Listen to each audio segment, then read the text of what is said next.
5.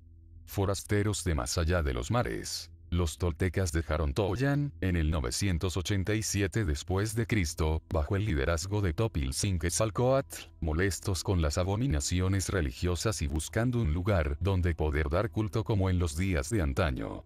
Así fue como llegaron a Yucatán. Seguramente, podrían haber encontrado un lugar más cercano, haciendo así su viaje menos arduo, teniendo que pasar por menos territorios de tribus hostiles. Sin embargo, decidieron llevar a cabo una larga caminata de más de 1500 kilómetros hasta una tierra diferente en todos los aspectos, sin ríos, y llana, nada de tropical, al cual estaban acostumbrados. No se detuvieron hasta llegar a Chichén Itzá. ¿Por qué? ¿Cuál era el imperativo para llegar a la ciudad sagrada que los mayas ya habían abandonado? Tan solo podemos buscar una respuesta en sus ruinas. De fácil acceso desde Mérida, Chichén Itzá, la capital administrativa de Yucatán, se ha comparado con la italiana Pompeya, en donde, después de quitar las cenizas volcánicas bajo las cuales yacía enterrada, salió a la luz una ciudad romana, con sus calles, sus casas y sus murales, con sus calles pintadas y todo. Aquí, lo que había que quitar era la cubierta selvática, recompensando al visitante con un doble regalo: una visita a una ciudad maya del Imperio Antiguo, y una imagen especular de Toyan, tal como sus emigrantes la habían visto por última vez. Pues cuando los toltecas llegaron, reconstruyeron y construyeron Chichén Itzá, a imagen de su antigua capital. Los arqueólogos creen que, en este lugar hubo una importante población incluso en el primer milenio antes de Cristo. Las crónicas de Chilang Balam dan fe de que hacia el 450 después de Cristo, Chichén Itzá era la principal ciudad sagrada de Yucatán. Entonces, se le llamaba Chichén, la boca del pozo, pues su rasgo más sagrado era un cenote, o pozo sagrado, al cual llegaban peregrinos de todas partes. La mayor parte de los restos visibles de aquella era de dominación maya están situados en la parte sur, lo que han dado en llamar el Viejo Chichón. Es aquí donde están ubicados la mayor parte de los edificios, descritos y dibujados por John Lloyd Stephens, y su amigo, Frederick Catherwood, y llevan nombres tan románticos como Akab-Siu, lugar de la escritura oculta, la casa de las monjas, el templo de los umbrales, etc. Los últimos en ocupar, o, más bien, reocupar, Chichén Itzá antes de la llegada de los toltecas fueron los itzáes, tribu que algunos consideran parientes de los toltecas y otros ven como emigrantes del sur. Fueron ellos los que le dieron al lugar su actual nombre, que significa la boca del pozo de los itzáes, y construyeron su propio centro ceremonial al norte de las ruinas mayas. Los edificios más famosos del lugar, la Gran Pirámide Central, el castillo, y el observatorio, el Caracol, los construyeron ellos, luego se apoderarían de estos los toltecas, que los reconstruirían cuando recrearon Toyan en Chichén Itzá. El descubrimiento fortuito de una entrada permite al visitante de hoy pasar por el espacio que queda entre la pirámide de los itzáes y la de los toltecas, que cubre la anterior, y ascender por la antigua escalinata hasta el santuario Itzá, en donde los toltecas instalaron una imagen de Chacmool, y de un jaguar. Desde el exterior, solo se puede ver la estructura tolteca, una pirámide que se eleva en 9 niveles hasta una altura de unos 56 metros. Consagrada al dios de la serpiente emplumada, Quetzalcóatl Cuculcán, no solo se le venera con ornamentos de serpientes emplumadas, sino también incorporando en la estructura diversos aspectos calendáricos, como la construcción en cada uno de los 4 lados de la pirámide con una escalera de 91 peldaños, que junto con el último peldaño o plataforma superior suman los días del año solar, 91 por 4 más 1 igual 365.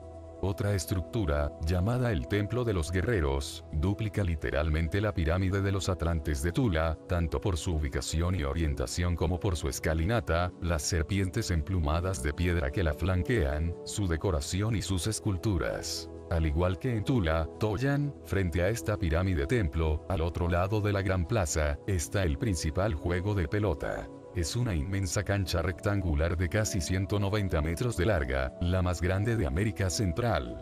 Altos muros se elevan a lo largo de sus costados, y en el centro de cada uno de ellos, a algo más de 10 metros del suelo, sobresale un anillo de piedra decorado con tallas de serpientes entrelazadas. Para vencer en el juego, los jugadores tenían que lanzar una pelota maciza de caucho a través de los anillos. Cada equipo lo componían 7 jugadores. El equipo que perdía pagaba un alto precio. Su líder era decapitado. Unos paneles de piedra, decorados con bajorrelieves que representaban escenas del juego, se instalaban en toda la longitud de estas largas paredes. El panel central de la pared oriental muestra todavía al líder del equipo ganador, a la izquierda, sosteniendo la cabeza cortada del líder del equipo perdedor. Tan severo fin sugiere que en este juego de pelota había algo más que juego y entretenimiento. En Chichén Itzá, como en Tula, había varias canchas para el juego de pelota, quizá para entrenarse o para juegos menos importantes. La cancha principal era única por su tamaño y esplendor, y la importancia de lo que pudo acaecer en ella viene subrayado por el hecho de que estuviera acompañada por 3 templos ricamente decorados con escenas de guerreros, de enfrentamientos mitológicos, el árbol de la vida y una deidad alada y con barba provista de 2 cuernos. Todo esto, junto con la diversidad y la vestimenta de los jugadores, nos habla de un acontecimiento intertribal, sino internacional, de gran importancia política y religiosa. El número de los jugadores, 7, la decapitación del líder del equipo perdedor y el uso de una pelota de caucho parecen imitar un relato mitológico del Popol Vuh, en el que se da un combate entre dioses que adopta la forma de una competición con una pelota de caucho. En esta, se enfrentaban el dios Siete Macau y sus 2 hijos contra varios dioses celestes, incluidos el Sol, la Luna y Venus. El hijo Siete Wanapu, derrotado, era decapitado. Se le separó la cabeza del cuerpo y cayó rodando, se le sacó el corazón del pecho pero, siendo un dios, se le resucitó y se convirtió en un planeta. Esta representación de acontecimientos divinos convertiría esta costumbre tolteca en algo parecido a las representaciones religiosas del antiguo Oriente Próximo. En Egipto, la desmembración y la resurrección de Osiris se representaba anualmente en una obra de misterios en la cual los actores, entre los que estaba el faraón, hacían los papeles de diversos dioses. Y en Asiria, en una compleja representación que también se llevaba a cabo todos los años, se ponía en escena una batalla entre 2 dioses en la cual el perdedor era ejecutado, para ser perdonado y resucitado más tarde por el dios del cielo. En Babilonia, se leía todos los años el Enuma Elish, la epopeya que describía la creación del sistema solar, como parte de las celebraciones de Año Nuevo. En esta, se representaba la colisión celeste que llevó a la creación de la Tierra, el 7º planeta, como la muerte y decapitación de la monstruosa Tiamat a manos del supremo dios babilónico. El mito maya y su representación, haciéndose eco de los mitos de Oriente Próximo y sus representaciones, parecen haber conservado los elementos celestiales del relato y el simbolismo del número 7, en su relación con el planeta Tierra. Es significativo que en las imágenes mayas y toltecas que hay a lo largo de las paredes del juego de pelota, algunos jugadores lleven como emblema un disco solar, mientras que otros llevan el de la estrella de 7 puntas. Es este un símbolo celeste y no un emblema casual, confirmado, según nuestra opinión, por el hecho de que por todas partes en Chichén Itzá se puede ver la imagen de una estrella de 4 puntas en combinación con el símbolo del 8 para el planeta Venus, y que en otros lugares del noroeste de Yucatán, las paredes de los templos se decoraban con símbolos de estrellas de 6 puntas. El representar a los planetas como estrellas con diferente número de puntas es tan común que solemos olvidar cómo surgió esta costumbre. Como otras tantas cosas, tuvo su origen en Sumer. Basándose en lo que habían aprendido de los Nefilim, los sumerios no contaban los planetas tal como lo hacemos nosotros, desde el Sol hacia afuera, sino desde el exterior hacia el centro. Así, Plutón era el primer planeta, Neptuno era el segundo, Urano el tercero, Saturno el cuarto, Júpiter el quinto. Marte, así pues, era el sexto, la Tierra el séptimo y Venus el octavo. La explicación de los expertos de por qué tanto los mayas como los toltecas consideraban a Venus el octavo es porque lleva 8 años terrestres, 8 por 365 igual 2920 días, repetir un alineamiento sinódico con Venus por solo 5 órbitas de Venus, 5 por 584 igual 2920 días. Pero, si esto es así, Venus debería ser el quinto y la Tierra el octavo. El método sumerio nos parece mucho más elegante y preciso, y sugiere que las representaciones mayas toltecas seguían la iconografía de Oriente Próximo. pues, como se puede ver, los símbolos encontrados en Chichén Itzá y en otros muchos lugares de Yucatán son casi idénticos a los que se representaban a los distintos planetas en Mesopotamia. De hecho, el empleo de símbolos de estrellas con puntas a la manera de Oriente Próximo se hace más insistente a medida que uno se mueve hacia el noroeste de Yucatán y su costa. Allí, en un lugar llamado Tzekelna, se encontró una notable escultura que se exhibe en la actualidad en el Museo de Mérida. Esculpida a partir de un gran bloque de piedra, al cual la estatua aún está unida por su parte trasera, representa a un hombre de marcados rasgos faciales, posiblemente decorado con un casco. Tiene el cuerpo cubierto con un traje ceñido, con escamas o costillas. Bajo el brazo doblado, sostiene un objeto que el museo identifica como la forma geométrica de una estrella de 5 puntas. Sobre el vientre, sujeto con correas, lleva un extraño dispositivo circular. Los expertos creen que, por algún motivo, identificaba a los dioses de las aguas que lo portaban. En un lugar cercano llamado Oxquintoc, se encontraron grandes esculturas de deidades que formaban parte de enormes bloques de piedra. Los arqueólogos suponen que habrían servido como columnas de apoyo estructurales en los templos. Una de ellas parece la homóloga femenina del dios arriba descrito. Su escamado atuendo aparece también en varias estatuas y estatuillas de Jaina, una isla que se extiende cerca de la costa de esta parte noroccidental de Yucatán, en la cual se levantó un templo de lo más inusual. La isla habría servido como necrópolis sagrada porque, según las leyendas, era el lugar del último descanso de Itzamna, el dios de los Itzaes, un gran dios de antaño que habría llegado sobre las aguas para desembarcar allí, y cuyo nombre significaba, aquel cuyo hogar es el agua. Los textos, las leyendas, y las creencias religiosas se combinan, de este modo, para señalar la costa del Golfo de Yucatán como el lugar en donde un ser divino, o deificado habría desembarcado para crear poblaciones y una civilización en aquellas tierras.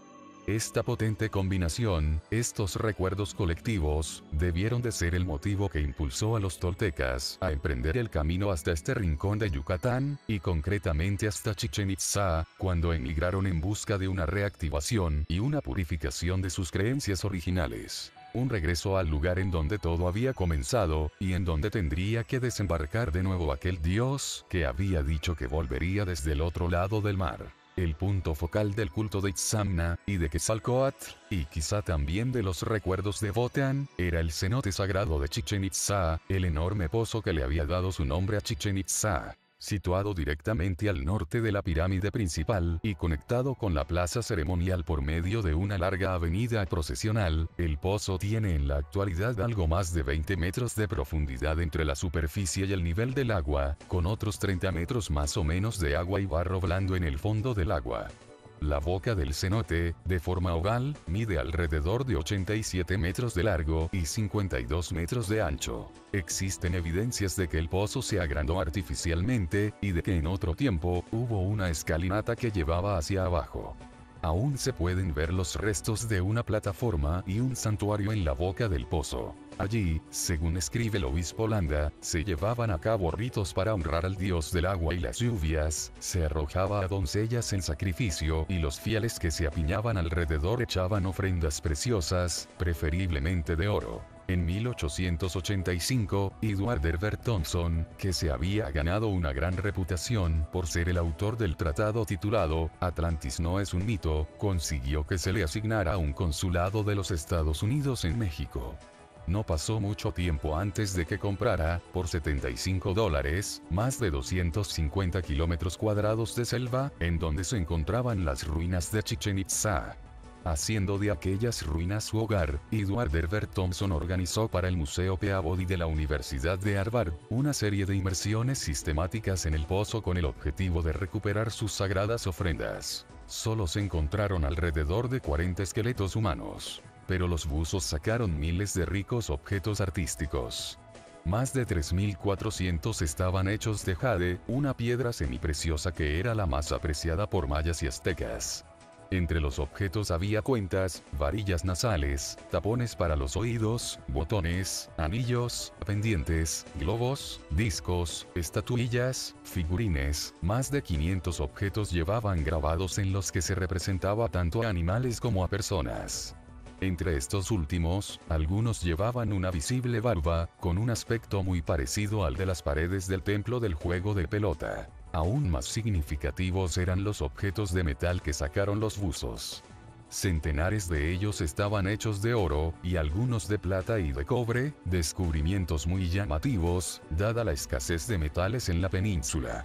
Algunos de los objetos estaban hechos de cobre dorado, o de aleaciones de cobre, incluido el bronce, lo que indica una sofisticación metalúrgica desconocida en tierras mayas, y evidencia que los objetos se habían traído desde tierras distantes. Pero lo más desconcertante de todo fue el descubrimiento de discos de estaño puro, un metal que no se encuentra en su estado nativo y que solo se puede conseguir a través de un complejo refinado de minerales que están completamente ausentes en América Central.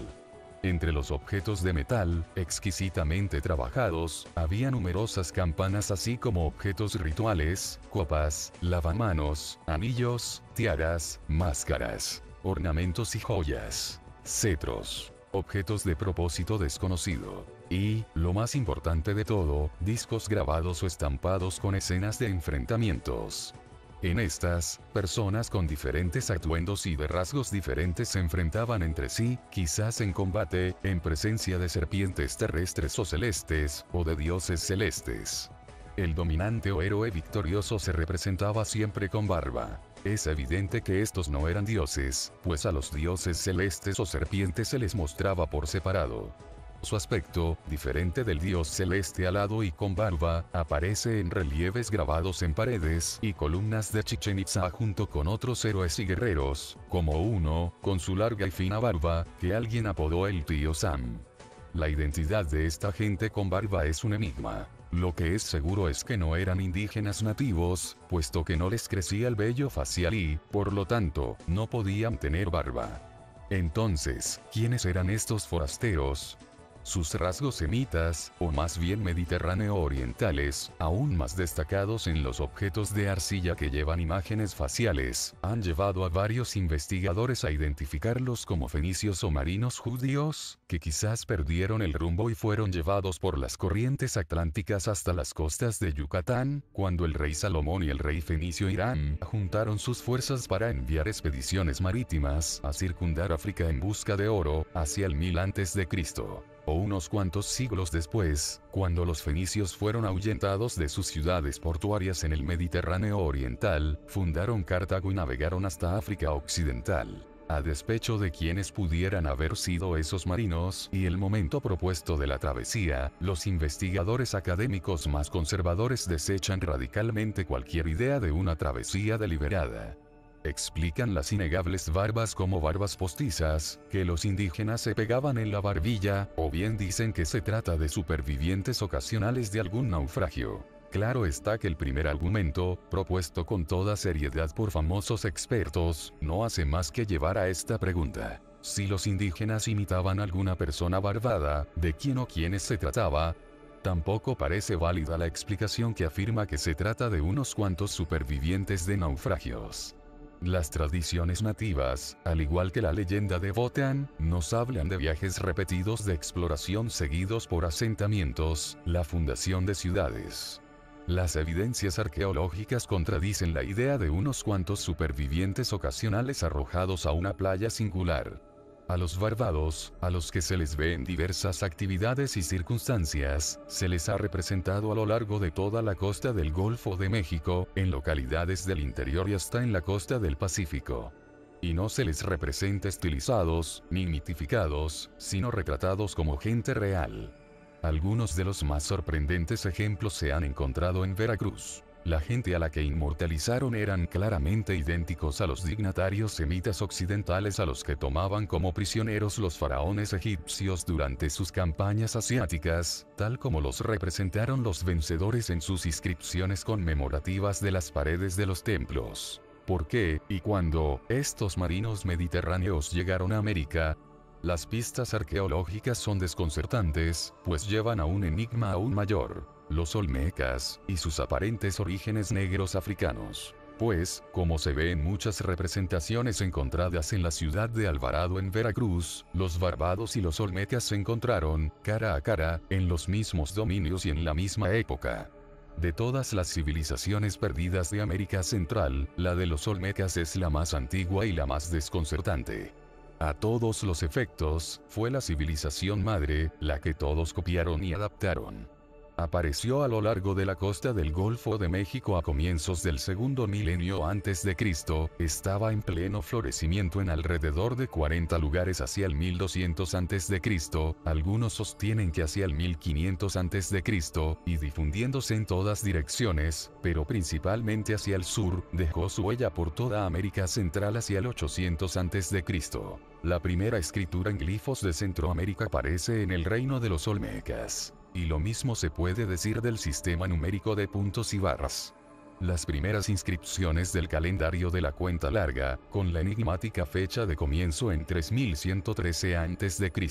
Las primeras obras de arte escultórico grandiosas y monumentales. La primera utilización del jade. Las primeras representaciones de armas, o herramientas manuales. Los primeros centros ceremoniales. Las primeras orientaciones celestes, todo fueron consecuciones de los Olmecas. No es de sorprender que con tantos primeros, algunos como Jacques Soustelle, que escribió el libro Los Olmecas, hayan comparado la civilización olmeca en Centroamérica con la de los sumerios en Mesopotamia, que tienen todos los primeros del antiguo Oriente Próximo.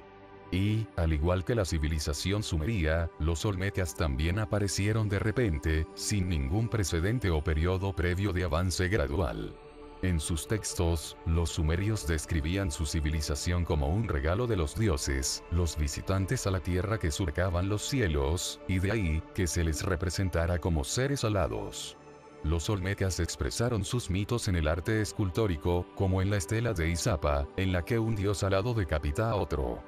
Este relato en piedra es notablemente similar a otra representación sumeria. ¿Quiénes eran estas gentes que habían logrado tales hazañas? Apodados Olmecas, que significa pueblo del caucho, debido a que su región en la costa del Golfo era conocida por sus árboles de caucho, en realidad eran un enigma, forasteros en tierra extraña, forasteros de más allá de los mares, un pueblo que no solo pertenecía a otra tierra, sino a otro continente. En una zona de costas pantanosas en donde la piedra es rara, ellos crearon y dejaron tras de sí monumentos de piedra que asombran hasta en nuestros días. De estos, los más desconcertantes son los que retratan a los propios olmecas. Únicos en todos los aspectos, se trata de gigantescas cabezas de piedra esculpidas con una increíble habilidad y con herramientas desconocidas. El primero en ver una de estas gigantescas cabezas fue José María Melgar y Serrano, en Tres Zapotes, en el estado de Veracruz. La describió en el Boletín de la Sociedad Geográfica y Estadística Mexicana, en 1869, como una obra de arte, una magnífica escultura que lo que más sorprende es que parece representar a un etíope. Unos dibujos anexos reproducían fielmente los rasgos negroides de la cabeza. Para darnos cuenta de las dimensiones de las cabezas, aquí se detallan algunas características físicas que engloban las 17 halladas hasta el momento. Las medidas de estas colosales cabezas se ha calculado de la siguiente manera: el peso, de 6 a 25,3 toneladas, la altura, de 1,45 a 3 metros, la circunferencia, de 3,80 a 6,53 metros, el ancho frontal, de 1,17 a 3 metros, el espesor, de 92 centímetros a 3 metros. Pero hasta 1925 los expertos occidentales no confirmaron la existencia de tan colosales cabezas de piedra, cuando un equipo arqueológico de la Universidad de Tulane, encabezado por Franz Blom, encontró la parte superior de una colosal cabeza que estaba profundamente hundida en la tierra, en La Venta, un lugar cercano a la costa del Golfo, en el estado de Tabasco. Cuando se desenterró la cabeza, medía casi 2,5 metros de alta y 6,4 de circunferencia, y pesaba alrededor de 24 toneladas. No cabe duda de que representa a un negroide africano con un visible casco.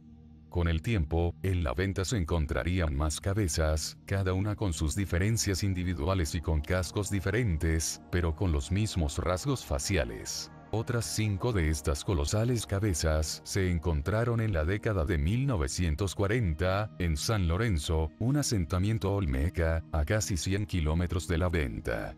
El descubrimiento lo hicieron las expediciones arqueológicas dirigidas por Matthew Stirling y Philip Drucker.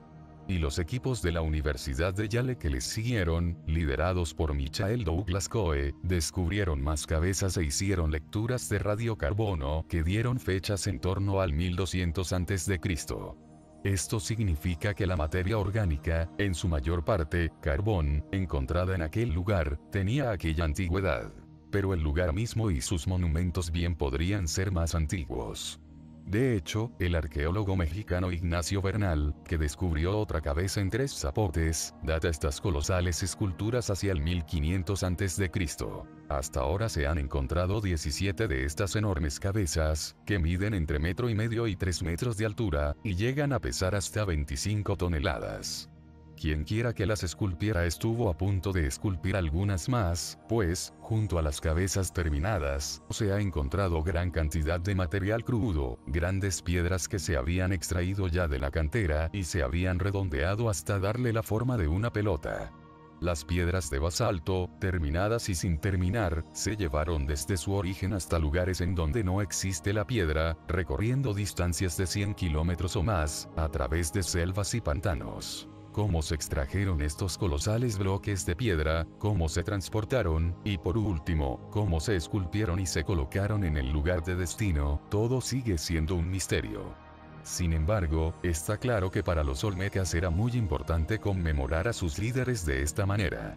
Viendo una galería de retratos de estas cabezas, se puede ver con claridad que se trataba de personas, todas ellas de la misma estirpe negroide africana, pero con sus propias personalidades y con diferentes decoraciones. Las escenas de enfrentamientos grabadas en las estelas de piedra y otros monumentos nos ofrecen una clara imagen de los olmecas como gente alta, de constitución fuerte, con cuerpos musculosos, gigantes en estatura, sin duda, a los ojos de la población indígena. Pero, para que no supongamos que se trata solo de unos cuantos líderes, y no de la verdadera población de etnia negroide africana, hombres, mujeres, y niños, los olmecas dejaron tras ellos, esparcidas por una inmensa región de Centroamérica que va desde el Golfo hasta la costa del Pacífico, centenares si no miles de representaciones de sí mismos.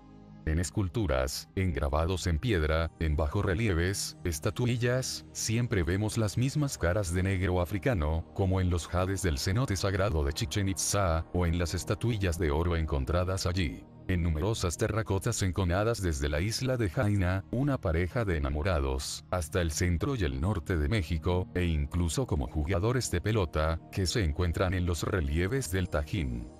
En algunas terracotas, y aún más en las esculturas de piedra, se retrata a los olmecas sosteniendo bebés, un acto que debió de tener un significado especial para ellos.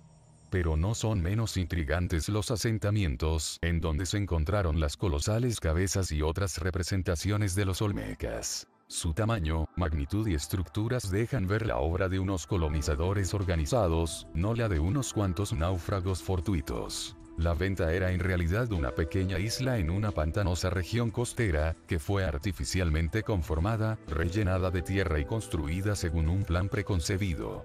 Los principales edificios, entre los que se incluye una inusual pirámide cónica, montículos alargados y circulares, estructuras, patios pavimentados, altares, estelas y otros elementos de construcción humana, se dispusieron con una gran precisión geométrica a lo largo de un eje norte-sur, que se extendía casi 5 kilómetros.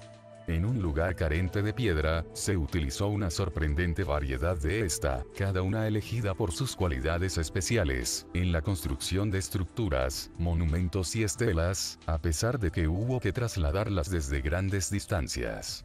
Solo la pirámide cónica precisó de 28.300 metros cúbicos de tierra. Todo esto supondría un tremendo esfuerzo físico. También precisaba de un alto nivel de experiencia en arquitectura y mampostería, de lo cual no había precedente en Centroamérica. Obviamente, todos estos conocimientos debieron aprenderlos en algún otro lugar. Entre los extraordinarios descubrimientos de la Venta había un recinto rectangular que estaba circundado o vallado con columnas de basalto, el mismo material con el que se esculpieron las enormes cabezas. El recinto protegía un sarcófago de piedra y una cámara funeraria rectangular que también estaba techada y rodeada de columnas de basalto. En el interior, varios esqueletos yacían sobre una plataforma baja. En conjunto, este descubrimiento único, con su sarcófago de piedra, parece haber sido el modelo para la igualmente inusual tumba de Pakal en Palenque.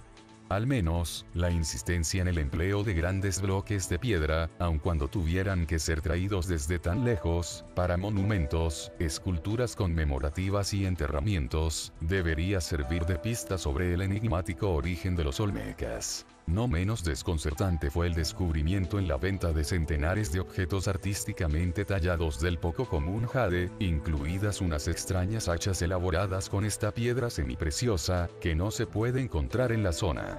Después, para hacer aún mayor el misterio, todos estos objetos fueron enterrados deliberadamente en largas y profundas zanjas. Estas, a su vez, se cubrieron con diferentes capas de arcilla, de diferentes clases y colores, miles de toneladas de tierra traída desde varios lugares distantes. Increíblemente, las zanjas tenían el fondo cubierto de miles de baldosas de serpentina, otra piedra semipreciosa verde azulada. La mayoría de los expertos supone que las zanjas se cavaron para enterrar en ellas estos preciosos objetos de jade, pero los suelos de serpentina también podrían estar sugiriendo que las zanjas se construyeron mucho antes, con un propósito completamente distinto. Pero se utilizaron para enterrar unos objetos muy apreciados, como esas extrañas hachas, una vez dejaron de necesitarlos, y de necesitar las zanjas.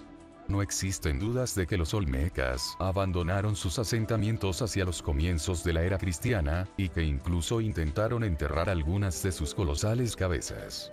Quienquiera que llegara a sus poblados después, lo hizo con ansias de venganza. Algunas de las cabezas fueron derribadas de sus bases, para después hacerlas rodar hasta los pantanos. Otras muestran marcas que denotan haber sido golpeadas. Como otro de los muchos enigmas de la venta, permítasenos hablar del descubrimiento en las zanjas de unos espejos cóncavos de mineral de hierro, magnetita y hematites, cristalizados, moldeados y pulidos a la perfección.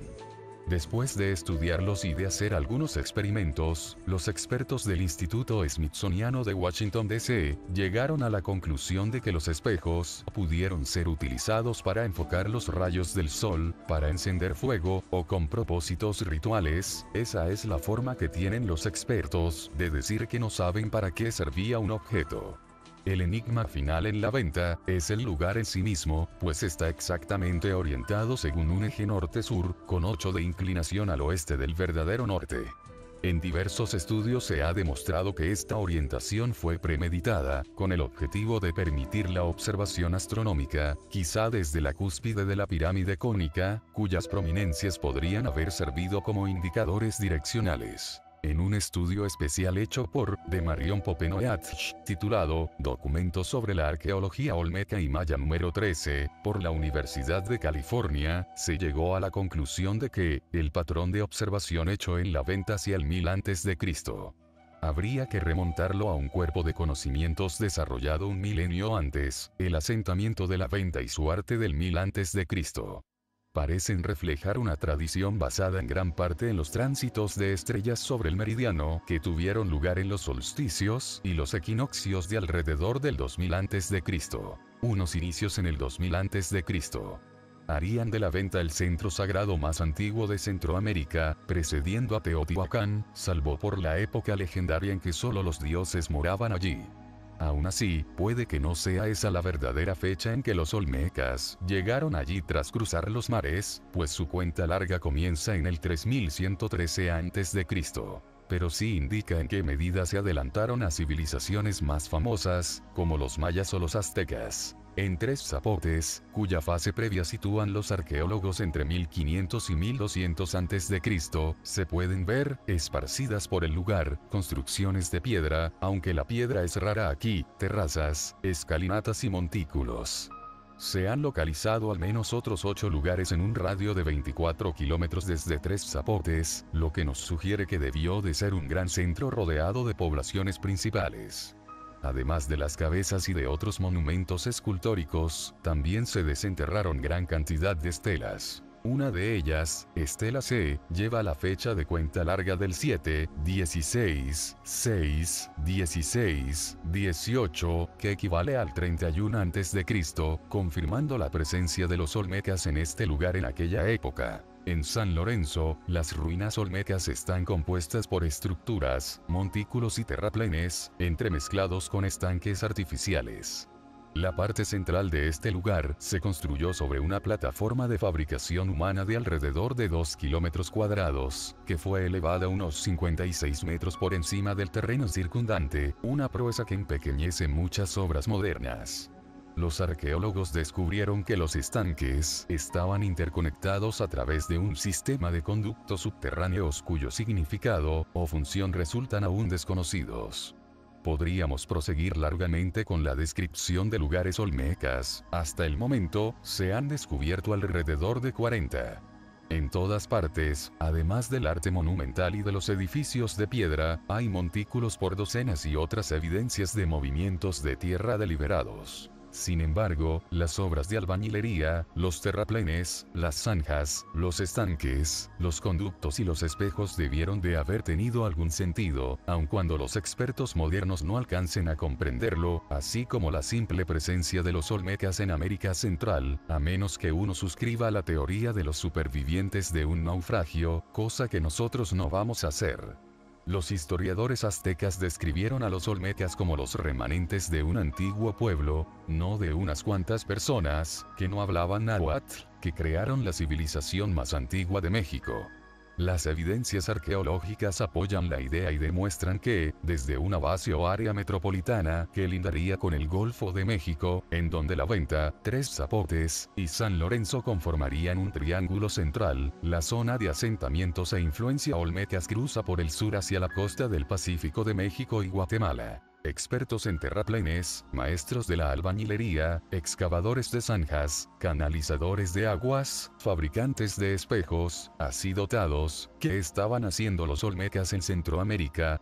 Las estelas los muestran emergiendo de altares que representan entradas a las profundidades de la tierra, o en el interior de cuevas, con un desconcertante surtido de herramientas, como la estela que se encontró en La Venta, en la que es posible distinguir los enigmáticos espejos, que están sujetos a los cascos de los que llevan las herramientas. En conjunto, las capacidades, las escenas, las herramientas, parecen que nos llevan a una conclusión. Los olmecas eran mineros, venidos al Nuevo Mundo para extraer algunos metales preciosos, probablemente oro, quizá también algún otro mineral extraño. Las leyendas de Votan, que hablan de túneles a través de las montañas, apoyan esta conclusión. También el hecho de que, entre los dioses de antaño, cuyo culto adoptaron los pueblos nahuatlacas de los olmecas, estuviera el dios Tepeyoyotl, que significa corazón de la montaña. Era un dios de las cuevas con barba. Su templo tenía que ser de piedra, y debía de estar construido preferiblemente en el interior de una montaña. Su símbolo jeroglífico era una montaña perforada. Se le representaba con una herramienta parecida a un lanzallamas, lo mismo que habíamos visto en Tula. Nuestra impresión es que el lanzallamas que se ve aquí, el mismo que sostenían los atlantes y que se representaba en una columna, se utilizaba probablemente para cortar la piedra, no solo para tallarla. Esto resulta manifiesto en un relieve conocido como Daizu número 40, que se descubrió en el Valle de Oaxaca. En él, se muestra a una persona en un lugar estrecho, utilizando el lanzallamas contra la pared que tiene delante. El símbolo del diamante que hay en la pared significa un mineral, pero aún no se ha descifrado cuál. Tal como atestiguan gran cantidad de representaciones, el enigma de los olmecas africanos se entremezcla con el enigma de los barbados del Mediterráneo oriental. Se les plasmó en multitud de monumentos de todos los asentamientos olmecas, en retratos individuales o en escenas de enfrentamientos. Curiosamente, algunos de los enfrentamientos se representan como si hubieran tenido lugar en el interior de cavernas. En uno de Tres Zapotes, aparece incluso un ayudante que lleva un dispositivo luminoso, en un tiempo en que, supuestamente, solo se utilizaban antorchas. No menos sorprendente es una estela de Chalcatzingo en donde aparece una mujer caucásica, manipulando lo que parece un sofisticado equipo técnico. En la base de la estela hay un revelador signo de diamante. Todo parece establecer una relación con los minerales. ¿Acaso los barbados del Mediterráneo llegaron a América Central al mismo tiempo que los africanos olmecas? ¿Eran aliados, se ayudaban entre sí, o competían por los mismos minerales o metales preciosos? Nadie puede decirlo con certeza, pero creemos que los africanos olmecas llegaron allí primero, y que las raíces de su llegada hay que buscarlas en esa misteriosa fecha de comienzo de la cuenta larga. El 3113 a.C. No importa cuándo y por qué comenzó la relación, pero parece que terminó con una convulsión.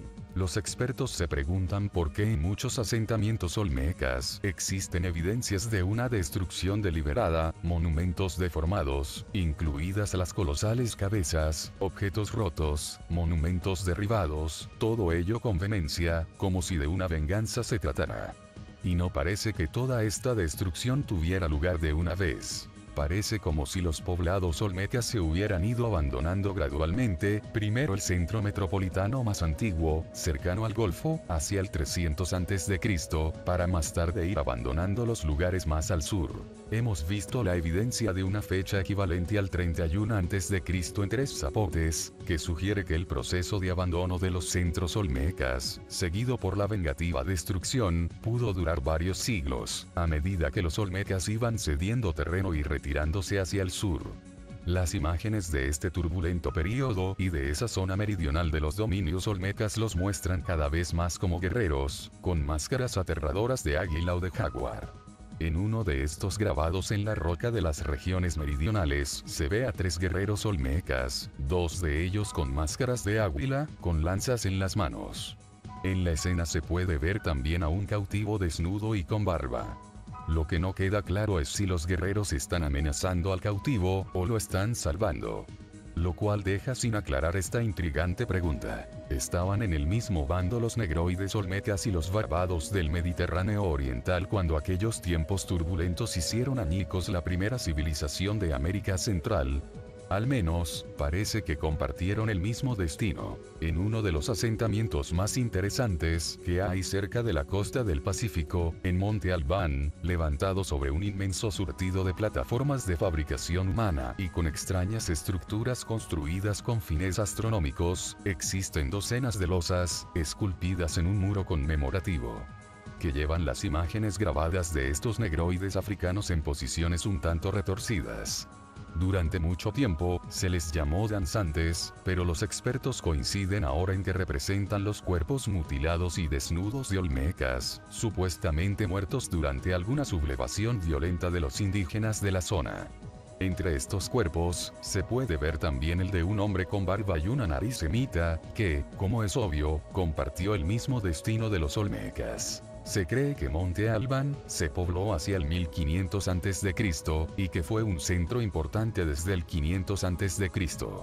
Así, en unos cuantos siglos de grandeza, sus constructores terminaron como cuerpos mutilados, honrados en las piedras, víctimas de aquellos a los que habían enseñado. Y así sucedió con los milenios, la edad de oro de los forasteros de más allá de los mares, que se convirtió poco menos que en una leyenda.